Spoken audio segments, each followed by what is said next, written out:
Welcome back to the Christian Meditation Podcast in the Recenter with Christ app, episode 525, a free-form Christian meditation on Revelation, chapter 3, verses 8 through 12.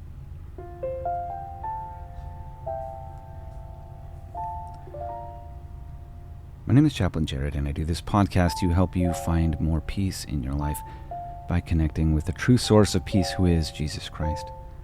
I do that in this podcast, hopefully, by these two different styles that I do. One of them, like this one, is a free-form style, which means that I read a scripture after a brief relaxation and then give you a period of silence where you can pray, ponder, and meditate as the Lord directs. I also realize that's difficult for some, so I have a guided meditation. Or if you want to get deeper, that's another way you can use it. It has multiple different parts, and it walks you through a meditation. If you want to embrace the word of the Lord, please join me now. Dedicate this time to God and His word, and try to gain everything you can from your interaction with Him and His Spirit right now. Close your eyes if it's safe to do so, and additionally, if it's safe, relax your body.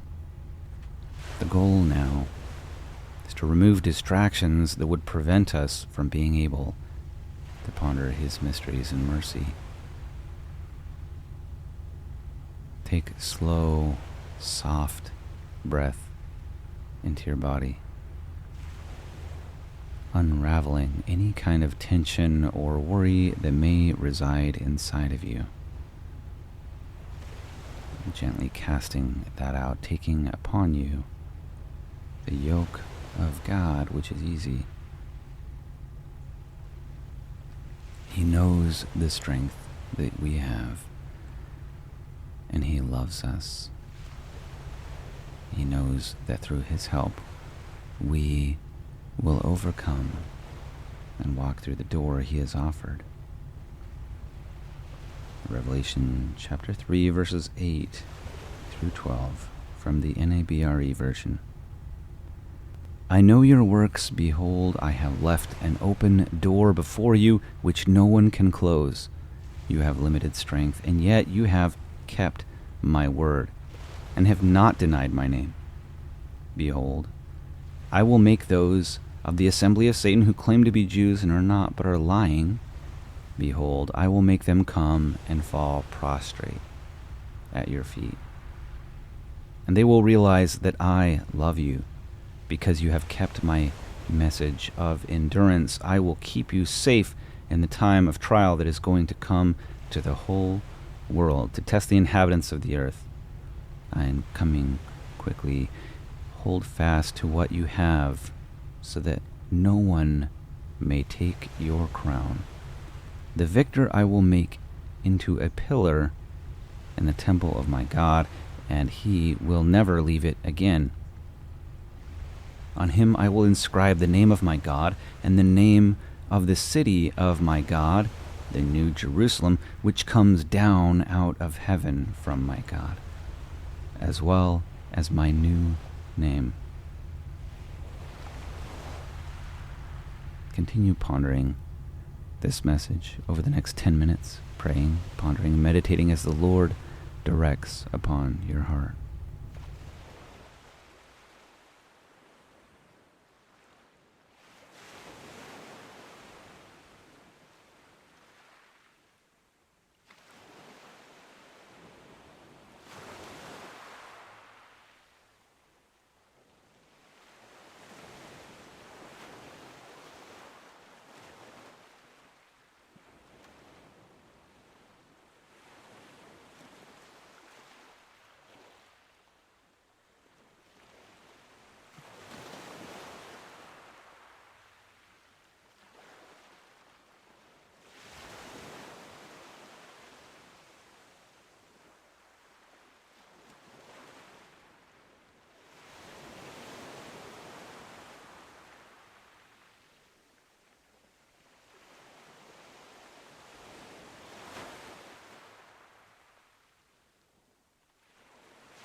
share the podcast. Share the love of God more importantly than anything else. Embrace this message he has. God knows of our weakness. He knows that we need his assistance. So embrace his assistance. Stay faithful to what he has asked. He offers the crown. He sets the terms whereby we receive it. How grateful we are to the Son of God who offers us redemption. Let us remain faithful always, walking in his way, embracing those things which he has offered through his strength. May God bless you this day and always to walk the path he has laid for you with faith. And this I say in Jesus' name, amen.